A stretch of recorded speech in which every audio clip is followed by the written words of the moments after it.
ಅರೆ ಕಡಿಮೆ ಹಾಕು ಆದ್ರೆ ಅಸಲಿ ಹಾಕು. MDH ಕಾಶ್ಮೀರಿ ಕೆಂಪು ಮೆಣಸಿನ ಪೌಡರ್. MDH. ಧರ್ಮಸ್ಥಳದಲ್ಲಿ ಹೆಣಹೂತ ಜಾಗದಲ್ಲಿ ಬಿಗಿ ಭದ್ರತೆಯನ್ನ ಕೈಗೊಳ್ಳಲಾಗಿದೆ. ಹದ್ದಿನ ಕಣ್ಣಿಟ್ಟಿದ್ದಾರೆ ಸ್ಥಳದಲ್ಲಿ. ಶೋಧ ಕಾರ್ಯ ನಡೆದಂತ ಸ್ಥಳದಲ್ಲೂ ಕೂಡ ಬಿಗಿ ಭದ್ರತೆಯನ್ನ ಕೈಗೊಳ್ಳಲಾಗಿದೆ. ಇನ್ನು ಶೋಧ ಆದಂತಹ 10 ಪಾಯಿಂಟ್ಗಳಲ್ಲೂ ಕಣ್ಗಾವಲನ್ನ ಇರಿಸಿದ್ದಾರೆ. ಉಳಿದಂತಹ 3 ಪಾಯಿಂಟ್ಗಳಲ್ಲಿ ಗನ್ಮ್ಯಾನ್ಗಳ ನಿಯೋಜನೆ ಕೂಡ ಮಾಡಲಾಗಿದೆ. ಅಲ್ಲಿ ಯಾರು ಕೂಡ ಪ್ರವೇಶಿಸದಂತೆ ಎಚ್ಚರಿಕೆಯನ್ನು ವಹಿಸಲಾಗಿದೆ. ದೃಶ್ಯಗಳನ್ನು ಕೂಡ ಗಮನಿಸ್ತಾ ಇರಬಹುದು ನೀವು. 10 ಪಾಯಿಂಟ್ಗಳಲ್ಲಿ ಈಗಾಗಲೇ ಹೆಚ್ಚಿನ ಕಣ್ಗಾವಲನ್ನ ಇಟ್ಟಿದ್ದಾರೆ. ಬಿಗಿ ಭದ್ರತೆಯನ್ನು ಒದಗಿಸಲಾಗಿದೆ. 3 ಗನ್ಮ್ಯಾನ್ಗಳನ್ನ ಸ್ಥಳದಲ್ಲಿ ನಿಯೋಜನೆ ಮಾಡಿದ್ದಾರೆ. ಯಾರೂ ಕೂಡ ಒಳಭಾಗದಲ್ಲಿ ಪ್ರವೇಶಿಸದಂತೆ ನಿರ್ಬಂಧವನ್ನ ಹೇರಲಾಗಿದೆ. ಹದ್ದಿನ ಕಣ್ಣಿಟ್ಟಿದ್ದಾರೆ.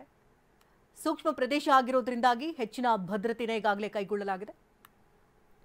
ಈ ಬಗ್ಗೆ ಹೆಚ್ಚಿನ ಡೀಟೇಲ್ಸ್ ಅನ್ನು ಕೊಡೋದಕ್ಕೆ ನೇರ ಸಂಪರ್ಕದಲ್ಲಿ ಪೃಥ್ವಿ ಇದ್ದಾರೆ. ಪೃಥ್ವಿ, ಈಗ 10 ಪಾಯಿಂಟ್ಗಳಲ್ಲೂ ಕೂಡ ಹೆಚ್ಚಿನ ಕಣ್ಗಾವಲು ಹಾಕಿದ್ದಾರೆ. ಜೊತೆಗೆ 3 ಗನ್ಮ್ಯಾನ್ಗಳನ್ನ ಸ್ಥಳದಲ್ಲಿ ನಿಯೋಜನೆ ಮಾಡಿದ್ದಾರೆ. ಯಾವ ರೀತಿ ಹದ್ದಿನ ಕಣ್ಣಿಡಲಾಗ್ತಾ ಇದೆ? ಶೋಧ ಕಾರ್ಯ ಮುಂದೆ ಹೇಗೆ ಸಾಗುತ್ತೆ? ಖಂಡಿತ ಶಕುಂತಲಾ, ಏನು 13 ಪಾಯಿಂಟ್ಗಳಲ್ಲಿ ಈಗ 10 ಪಾಯಿಂಟ್ಗಳಲ್ಲಿ ಈ ಒಂದು ಉತ್ಖನನ ಕಾರ್ಯ ಕಂಪ್ಲೀಟ್ ಆಗಿದೆ. ಸೊ 10 ಪಾಯಿಂಟ್ ಏನು ಆ ಒಂದು ಬಂಗ್ಲಾ ಗುಡ್ಡವನ್ನು ಸುತ್ತುವರೆದಿತ್ತು. ಸೊ 10 ಪಾಯಿಂಟ್ಗಳಲ್ಲೂ ಕೂಡ ಎಲ್ಲ ರೀತಿಯ ಈ ಉತ್ಖನನ ಕಂಪ್ಲೀಟ್ ಆದರೂ ಕೂಡ ಅದನ್ನು ಸಂರಕ್ಷಿಸುವಂಥ ಪ್ರಯತ್ನ ಅಂದರೆ ಆ ಕೆಲಸಕ್ಕೆ ಮುಂದಾಗಿರುವಂಥದ್ದು. 6ನೇ ಪಾಯಿಂಟಲ್ಲಿ ಬಾಡಿ ಸಿಕ್ಕಿತ್ತು. ಸೊ ಅದರಿಂದ ಅಲ್ಲೂ ಕೂಡ ಅದನ್ನು ಸಂರಕ್ಷಿಸಲಿಕ್ಕೆ ಮುಂದಾಗಿರುವಂಥದ್ದು. ಸದ್ಯಕ್ಕೆ ನಾನಿವಾಗ ಇಲ್ಲಿ ಏನು 9, 10, 11, 12ನೇ ಪಾಯಿಂಟ್ನಲ್ಲಿ ಇದ್ದೀನಿ. ನಿನ್ನೆ 9 ಕಂಪ್ಲೀಟ್ ಆಗಿದೆ, 10 ಕಂಪ್ಲೀಟ್ ಆಗಿತ್ತು. ನೋಡ್ಬೋದಾಗಿದೆ ಗನ್ಮ್ಯಾನ್ ಪೊಲೀಸರು ಇಬ್ಬರನ್ನ ನಿಯೋಜನೆ ಮಾಡಿರುವಂಥದ್ದು. ಅಂದರೆ ಆ ಒಂದು ಆಟೋಮೆಟಿಕ್ ಮಷಿನ್ ಗನ್ ಏನೇ ಬರುತ್ತೆ ಆ ಒಂದು ಗನ್ಗಳನ್ನು ನಿಯೋಜನೆ ಮಾಡಿ ಅಲ್ಲೇ ಒಂದು ಈ ಪೊಲೀಸ್ ಭದ್ರತೆಯನ್ನು ಒದಗಿಸಿರುವಂಥದ್ದು. ಅಂದರೆ ಇದನ್ನು ಕೇವಲ ಹಗಲೊತ್ತು ಮಾತ್ರ ಅಲ್ಲ, ರಾತ್ರಿ ಕೂಡ ಇಲ್ಲಿ ಸೆಕ್ಯೂರಿಟಿ ಇರ್ತಾರೆ. ಅಂದರೆ ರಾತ್ರಿ ANF ಆಂಟಿ ನಕ್ಸಲ್ ಫೋರ್ಸ್ನ ಸಿಬ್ಬಂದಿಗಳೇನು ಇದ್ರು ಅವರು ನಿಯೋಜನೆ ಆಗ್ತಾರೆ. ರಾತ್ರಿ ಪೂರ್ತಿ ಅವ್ರು ಕಾಯ್ತಾರೆ. ಅದಾದ ನಂತರ ಬೆಳಗಿನ ಸಂದರ್ಭದಲ್ಲಿ ಪೊಲೀಸವರು ಈ ಒಂದು ಪ್ರದೇಶವನ್ನು ಕಾಯುವಂಥದ್ದು. ಅಂದರೆ ಸಂಪೂರ್ಣವಾಗಿ ಇಲ್ಲಿ ಯಾರಿಗೂ ಹೋಗಲಿಕ್ಕೆ ನಿಷೇಧ, ಯಾರು ಕೂಡ ಹತ್ರಕ್ಕೆ ಹೋಗ್ಲಿಕ್ಕಿಲ್ಲ, ಸಾರ್ವಜನಿಕರು ಯಾರು ಕೂಡ ಹೋಗೋಗಿಲ್ಲ. ಸೊ ಯಾಕೆಂತ ಹೇಳಿದರೆ ಈ ಒಂದು ಪಾಯಿಂಟ್ಗಳಲ್ಲಿ ಅಂದರೆ ಈಗ 10, 11 ಈ 2 ಪಾಯಿಂಟ್ಗಳು ಕಂಪ್ಲೀಟ್ ಆಗಿದೆ. ಅಂದರೆ ಇಲ್ಲಿ ನೋಡ್ಬೋದಾಗಿದೆ, ಇದು ಫಸ್ಟ್ ಪಾಯಿಂಟ್ ಏನು ಕಾಣುತ್ತೆ, ಇದು ಫಸ್ಟ್ ಪಾಯಿಂಟ್ 10, ಅದ್ರ 9 ಮತ್ತು ಅದ್ರ ಪಾಯಿಂಟ್ 10, 9, 10 ಈಗ ಕಂಪ್ಲೀಟ್ ಆಗಿದೆ. 11, 12 2 ಪಾಯಿಂಟ್ಗಳು ಈಗ ಬಾಕಿ ಇರುವಂಥದ್ದು.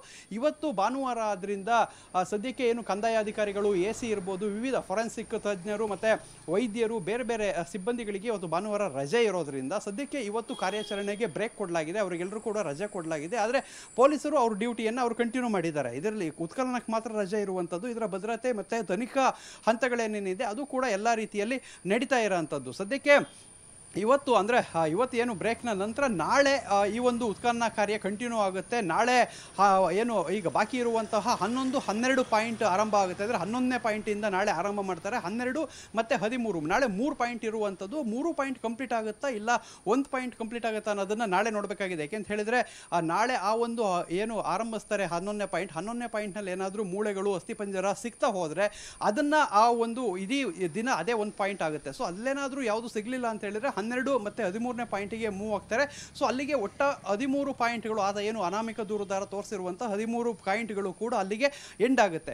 ಸದ್ಯಕ್ಕೆ ಏನು ನಾಳೆ ಏನಾಗುತ್ತೆ ಅನ್ನೋದು ಎಲ್ಲರ ಕುತೂಹಲ ಇರುವಂಥದ್ದು. ಯಾಕೆಂತ ಹೇಳಿದರೆ 1 ರಿಂದ 10ರವರೆಗೂ ಈಗ ಸಿಕ್ಕಿರೋಂಥದ್ದು ಕೇವಲ 6ನೇ ನಂಬರಲ್ಲಿ ಮಾತ್ರ. 6ನೇ ನಂಬರಲ್ಲಿ ಒಂದು ಅಸ್ಥಿಪಂಜರ ಸಿಕ್ಕಿದ್ದನ್ನು ಹೊರತುಪಡಿಸಿದರೆ ಇನ್ನು ಯಾವುದೇ ಈ ಒಂದು ಪಾಯಿಂಟ್ಗಳಲ್ಲಿ ಏನು ಕೂಡ ಸಿಕ್ಕಿಲ್ಲ. ಅಂದರೆ ಕೆಲವೊಂದು ಸಣ್ಣ ಪುಟ್ಟ ಎವಿಡೆನ್ಸ್ಗಳು ಬಿಟ್ಟರೆ ಆ ಒಂದು ಮೂಳೆ ಆಗಿರ್ಬೋದು, ಅಸ್ಥಿಪಂಜರಗಳಾಗೋದು ಯಾವುದು ಕೂಡ ಸಿಕ್ಕಿಲ್ಲ. ಈಗ ನಾಳೆ 11ನೇ ಪಾಯಿಂಟ್, 12, 13 ಈ ಪಾಯಿಂಟ್ಗಳಲ್ಲಿ ಏನಾದರೂ ಸಿಗುತ್ತಾ ಅನ್ನೋದ್ರ ಮೇಲೆ ಮುಂದಿನ ತನಿಖೆ ಮತ್ತೆ ಮುಂದಿನ ಎಲ್ಲ ಒಂದು ಬೆಳವಣಿಗೆಗಳು ನಡೆಯಲಿದೆ. ಶಕುಂತಲಾ, ಧನ್ಯವಾದ ಪ್ರಜ್ವಲ್ ತಮ್ಮ ಅಪ್ಡೇಟ್ಸ್ಗಾಗಿ. MDH ನ ಕಿಚನ್ ಅಲ್ಲಿದ್ರೆ ನಾವು ಎಲ್ಲವನ್ನು ಮಾಡಬಹುದು. ಬೆಂಗನ್ ಕ ಬರ್ತಾ, ಆಲೂ ಗೋಬಿ, ಬಿಂಡಿ ಮಸಾಲಾ, ಇನ್ನೂ ಬಹಳಷ್ಟು.